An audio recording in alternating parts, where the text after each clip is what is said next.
Hello, habari yenyu, jambo, Sharon wa Baraka here. And again, I am back on Real Talks.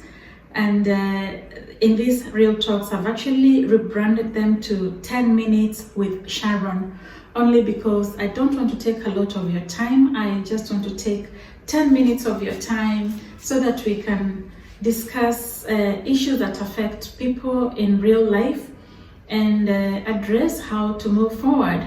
But before I do that, again, like always, I'd like to thank everybody who has subscribed to my YouTube channel.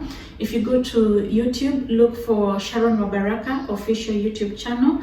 I have posted some music videos there. I am a singer and I have done a few music videos which you're going to find. Support me as I support you. But again, in this program, it's all about the real talk. It's all about reality talks of what goes on in real life so that we can support each other. Now, in today's program, I want to speak about the reason why we have an increase of mental health illnesses, not just among our children, because I know I like speaking about children, but today I want to focus generally on everybody, why there is an increased mental health illnesses that we are seeing in this current climate maybe than we were seeing before. And again, if I just look from the history, when you go to a doctor will always look at the history, they'll always look at the background to have an understanding of what is going on in your life. And so even when I am addressing this mental health, even though I'm not going to particularly speak about children, I want to see where the problem really stems from, which could be from childhood, and why there is so much increased mental health illnesses nowadays than perhaps we were seeing there before. And one of the things I would like to address is, as a child, if you're a boy, let's just speak with the boys who will literally grow into men in the future. When they're growing as a boy, you are told that boys don't cry as you're being raised up by your parents. And this is a culture within mainly the African culture, not so much predominantly in the white culture, but Black African parents will raise their boys telling them, boys don't cry, boys don't do this. And so if you're a boy and you're encountering difficult situations, you learn from a very early age to suppress those feelings, because the minute you start showing your emotions, you're told boys don't cry, and so you keep quiet and you hold on to those feelings, which can be toxic in the future because you're bottling up a lot of emotions within you and not letting them out. Not letting out those feelings then become a wound within your heart, within yourself, and those can manifest in mental health, different types of mental health illnesses in the future as you grow older. So what I'm advising parents, if you're raising a boy child, wacha walie. Encourage them to cry when they feel sad. Encourage them to cry. Encourage them to express their emotions. Let them let out those emotions, because if you don't let them express themselves when they are children, they're going to have a difficulty when they become older in adults, because they have learned to withhold and to suppress their emotions, and they don't know any other way of letting those emotions out. Another mistake we make as we are raising our children is particularly when it comes to firstborns. We set a very high bar for firstborn children, and we tell them that they're supposed to be a good example. And I particularly think that is a wrong approach, because children are born with different abilities. You can have a lastborn who is more capable than the firstborn that you have, and there is nothing wrong with that.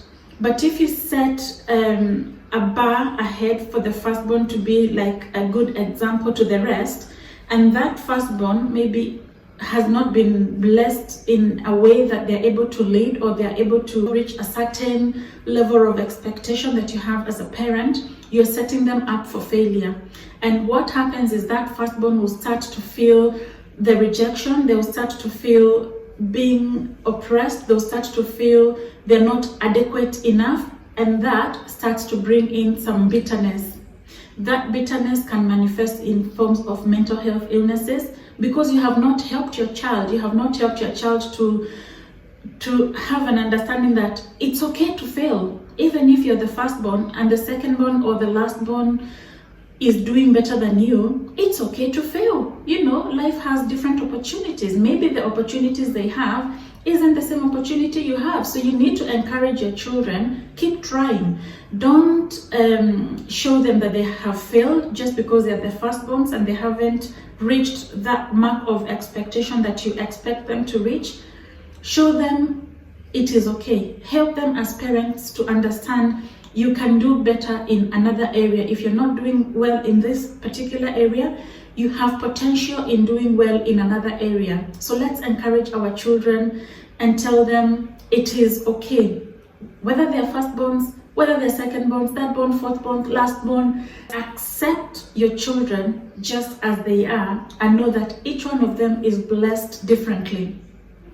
And another thing that has increased mental health illnesses in today's generation is the lack of acceptance, particularly coming from parents, and then that is projected into our children.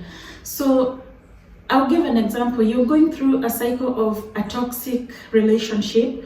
You don't accept that the environment you're living in is toxic and that is going to have impact on your children, and you hold on to it because you are refusing to have that acceptance and let go. If you're holding on to it, you're raising your children in an environment that is not healthy, and those children could pick up some of those toxic things that are happening within that environment, and as they grow older, it's going to have a problem for those children. It's going to manifest in mental health illnesses. I'm calling it mental health because when you go to a doctor and you explain what is happening, then there is a diagnosis that is usually given. And I'm particularly talking about the mental health illnesses, not just about other illnesses. And I'm talking about just the mental health illnesses in today's program. And so you could get a diagnosis. Obviously, they're going to use the manual, the diagnostic manual that is normally used by all the mental health professionals to diagnose the condition that you could be having. Either you're a child or whether you're going to a doctor as an adult, you will be labeled. There's going to be that diagnosis that is going to be given to you following the manual which is used or which is followed by the medical professionals to give diagnoses. So some of these problems are problems that start when you are younger as a child.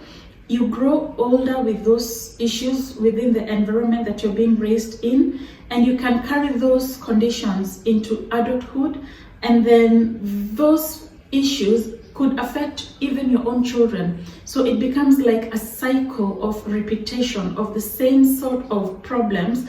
You find that the same problems your granddad had, your dad picked up, you have picked up, and your children are also picking up those same cycles of things.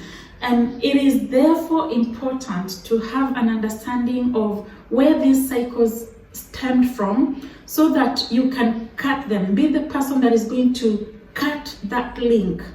You know, when a child is born, there's usually that process of cutting the umbilical cord to detach the child or to separate the child from the mother.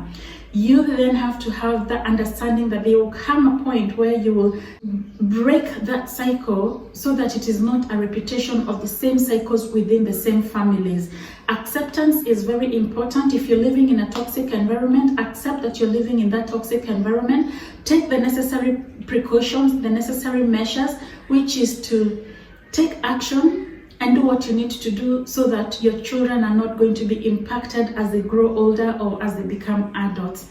So it's only a few tips that I'm giving today. Obviously there is quite a number of other issues, but like I said, it's only 10 minutes with Sharon that I'm helping you to have an understanding of where you could end up with mental health illnesses, or why your children could end up having a repetition of the same cycle within that family, and know how to break those cycles. That's it for today, guys. I'm going to come back with another talk. I'll carry on doing these topics. And again, I want to thank everybody that has been supporting me, everybody that has been encouraging me, everybody that has been logging and following these talks.